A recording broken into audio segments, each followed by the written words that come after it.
Assalamualaikum warahmatullahi wabarakatuh. Perkenalkan nama saya Muhammad Reza Rifudin. Jadi di sini saya akan menjelaskan tugas yang sudah saya buat mapel MP1B. Oke, yang pertama di sini kita import library yang diperlukan. Yang pertama kita mengimport pandas. Nah, pandas ini untuk memanipulasi dan menganalisis data, terutama dengan struktur data frame. Nah, yang kedua di sini kita mengimport Nambi untuk operasi matematis dan komputasi array and dimensi. Selanjutnya, from scalar itu untuk label binarizer dari scalar reprocessing untuk mengonversi label kategori menjadi format binar. Nah, hello-nya from scalar network dari scalar network adalah algoritma KNN untuk klasifikasi berbasis jarak. Nah, misalnya ini adalah fungsi-fungsi evaluasi dari scalar matrix.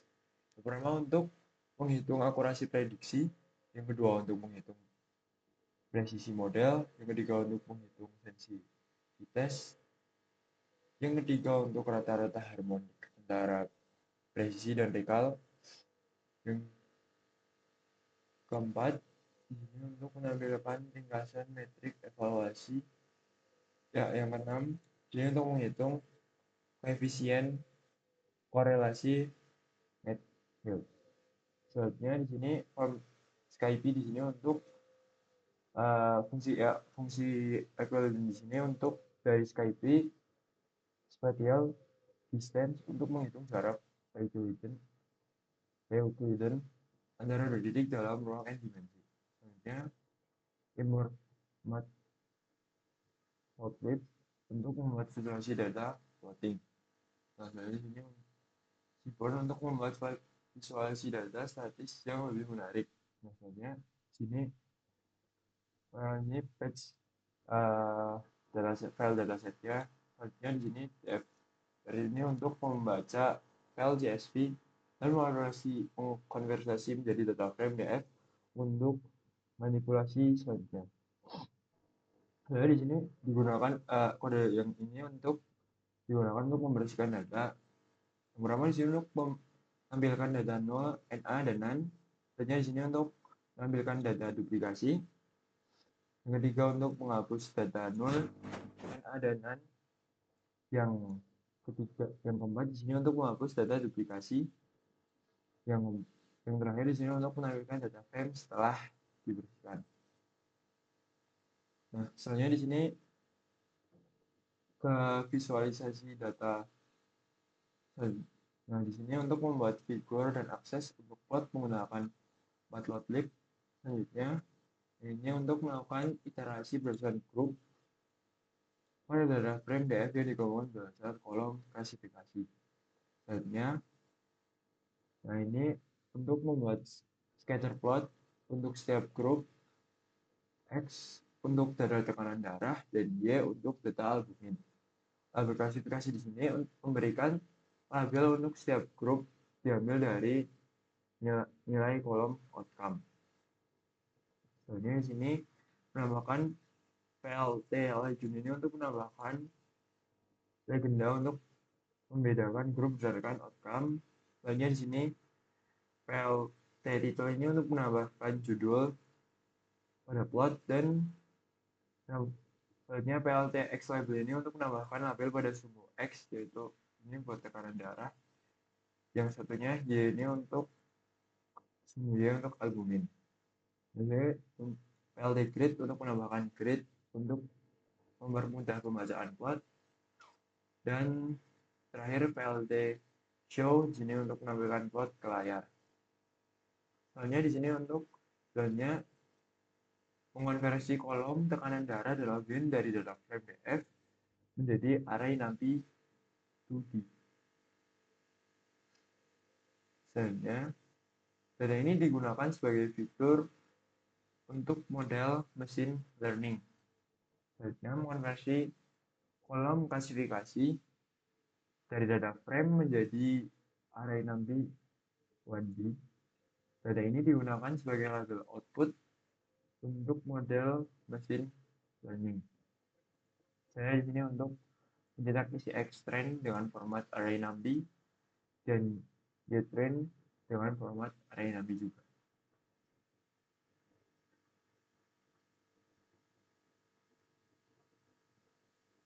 Nah, soalnya di sini label binarizer ini untuk membuat objek label binarizer ini yang digunakan untuk mengonversi label kategori menjadi format binar.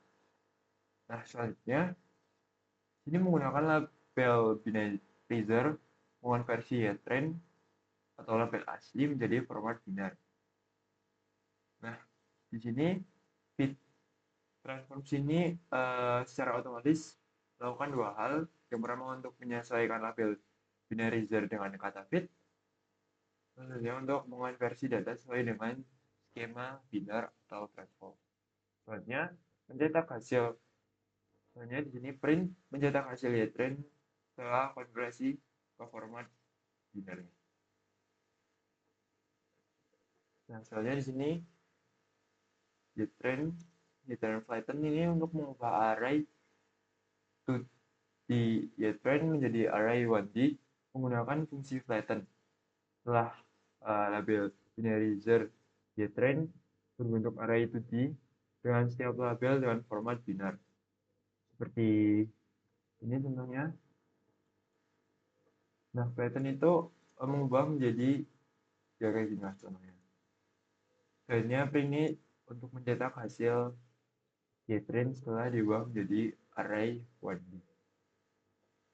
Nah, soalnya di sini K3 di sini untuk menentukan jumlah nearest neighbor atau tetangga terdekat K yang digunakan dalam algoritma KNN. Selanjutnya di sini model connect word classifier untuk membuat objek model KNN connect word classifier dengan parameter n neighbor. Nah, n neighbor menentukan jumlah tetangga yang akan dipertimbangkan dalam proses klasifikasi. Selanjutnya di sini untuk melatih model KNN menggunakan data latih, Xtrain, dan label latih JTrain. Selanjutnya model fit akan menemukan pola dalam data latih untuk kemudian digunakan dalam prediksi.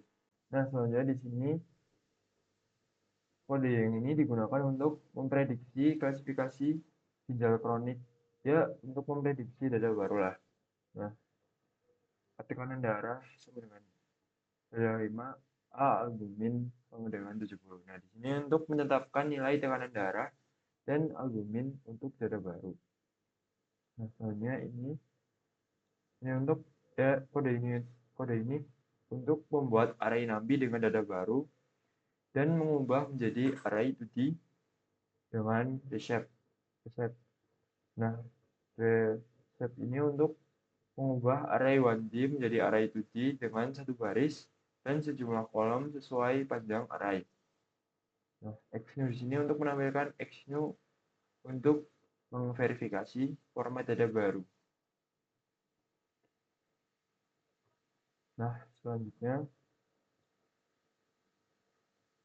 GNU model predik ini digunakan model yang telah dilatih untuk memprediksi label dari data baru. Model predik Xnew ini, nah ini akan mengembalikan hasil prediksi berdasarkan input data baru.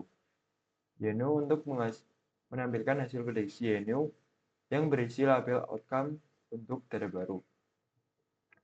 Selanjutnya, menggunakan inverse transform dari label-label binarizer untuk mengonversi hasil prediksi GNU dari format binar kembali ke label asli. Ini diperlukan karena label binarizer mengubah label menjadi format binar selama pelatihan. Dan kita ingin mengembalikan ke format aslinya, misalnya yes atau no. Nah, selanjutnya di sini kita visualisasi sebaran data. Nah, kode ini untuk membuat figur dan akses untuk plot menggunakan matplotlib. Selanjutnya, di sini melakukan iterasi berdasarkan grup pada data frame DF yang dikelompokkan berdasarkan kolom klasifikasi. Nah, membuat scatter plot untuk setiap grup.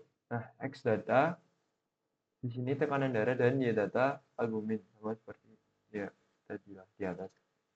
Nah, label klasifikasi di sini memberikan label untuk setiap grup. Maksudnya di PL scatter di sini, mark S di sini untuk menandakan titik data baru menggunakan bentuk persegi, dan kalau ini untuk menentukan warna titik dari titik data baru menjadi hijau. Nah, label ini untuk titik data baru. Akhirnya di sini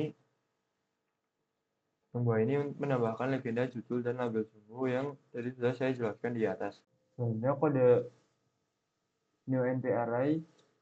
Sini kode ini digunakan untuk membuat array nanti baru dengan data tekanan darah dan albumin.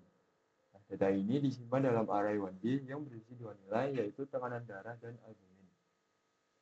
New di sini untuk menampilkan array yang berisi nilai tekanan darah dan albumin. Selanjutnya, kode ini untuk menghitung jarak Euclidean antara data misterius dan setiap data dalam X-train. Jarak Euclidean dihitung untuk setiap elemen dalam X-train menggunakan list compression. Nah, data jarak di sini untuk menampilkan list data jarak yang berisi jarak Euclidean antara data baru dan setiap data latih. Selanjutnya, def jarak yang kode ini untuk menambahkan kolom baru ke data frame DF dengan nama jarak yang berisi data jarak Euclidean. Nah, data jarak adalah list yang berisi jarak Euclidean antara data misterius dan setiap data dalam X-train. Nah, mengurutkan data frame DF berdasarkan kolom jarak secara ascending, ini akan mengurutkan data berdasarkan jarak terdekat ke data baru. Selanjutnya di sini membuat array NumPy untuk data uji atau X-test yang berisi fitur yang akan diuji oleh model. Nah, setiap baris dalam X-test ini berisi dua nilai tekanan darah dan albumin untuk masing-masing data yang akan diuji. Nah, selanjutnya yang kedua di sini untuk membuat array NumPy untuk label target uji Y-test yang berisi hasil untuk masing-masing data uji. Nah, label target adalah yes atau no yang diubah menjadi format binar menggunakan label binarizer fungsi transform di sini untuk mengonversi label asli yes dan no menjadi angka binar, 1 untuk yes dan 0 untuk no. Nah, selanjutnya di sini sudah memiliki nilai X-test yang berisi fitur dari data uji, tekanan darah dan albumin yang print Y-test di sini untuk menampilkan nilai Y-test yang berisi label target dalam format binar. Nah, di sini 0 atau 1. Nah, kalau 0 di sini berarti 0. Nah, selanjutnya di sini untuk kode yang bawahnya ini untuk prediksi terhadap testing set. Nah, di sini menggunakan model yang telah dilatih untuk membuat prediksi berdasarkan data uji X-test, model predict akan memprediksi label target misalnya yes atau no untuk setiap data di X-test. Selanjutnya, YPRED sini untuk menampilkan hasil prediksi yang disimpan dalam variabel YPRED. Nah, YPRED berisi array dengan prediksi model untuk setiap data uji dalam X-test. Selanjutnya, di sini untuk menghitung akurasi model dengan membandingkan label yang diprediksi YPRED dengan label yang sebenarnya Y-test. Nah, fungsi akurasi skor ini, ini dari scalar matrix akan menghitung presentase prediksi yang benar dari total prediksi. Nah, baiknya di sini print ini untuk menampilkan nilai akurasi yang dihitung ACC berisi nilai akurasi yang menunjukkan seberapa tepat model dalam memprediksi label yang benar.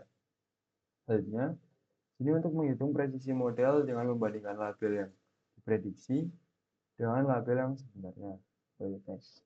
Nah, fungsi precision score ini dari scalar matrix digunakan untuk menghitung presisi. Nah, presisi adalah rasio antara prediksi positif yang benar, true positif, atau true positif dengan seluruh prediksi positif. Selanjutnya, yang banyak untuk menampilkan nilai presisi yang dihitung. Rek berisi nilai presisi yang menunjukkan seberapa akurat model dalam mengklasifikasi kelas positif. Halnya di sini recall untuk menghitung recall atau sensitivitas model dengan membandingkan label yang diprediksi dengan label yang sebenarnya. Fungsi recall score dari scalar matrix digunakan untuk menghitung recall. Recall adalah rasio antara prediksi positif yang benar berpositif dengan seluruh data yang sebenarnya positif. Selanjutnya print menampilkan nilai recall yang dihitung. Nah, rek di sini berisi nilai recall yang menunjukkan seberapa baik model dalam mendeteksi semua kasus positif. Selanjutnya sini yang ini untuk menghitung F1 score, F1 score model dengan membandingkan label yang diprediksi atau YPRED dengan label yang sebenarnya atau YTEST. Fungsi F1 score di sini dari scalar matrix digunakan untuk menghitung F1 score. F1 score adalah rata-rata harmonis antara presisi dan recall yang memberikan keseimbangan antara keduanya. Nah, formula F1 score adalah F1 sama dengan 2. Selanjutnya, print F1 score. Nah, jadi untuk menampilkan nilai F1 score yang dihitung. Nah, F1 di sini berisi nilai F1 score yang menunjukkan keseimbangan antara presisi dan recall untuk model. Selanjutnya, kode ini untuk menghitung laporan klasifikasi untuk menilai kinerja model dalam hal presisi, recall, F1 score, dan akurasi. Nah, fungsi classification report dari scalar matrix menghasilkan laporan evaluasi yang lebih lengkap. Nah, laporan ini mencakup metrik-metrik seperti presisi, recall, F1 score, dan support untuk setiap kelasnya, misalnya yes dan no. Selanjutnya print di sini print classification report. Nah, untuk menampilkan laporan klasifikasi yang dihitung. Kelas report di sini berisi ringkasan matriks evaluasi model yang memberikan informasi detail kinerja model per kelas.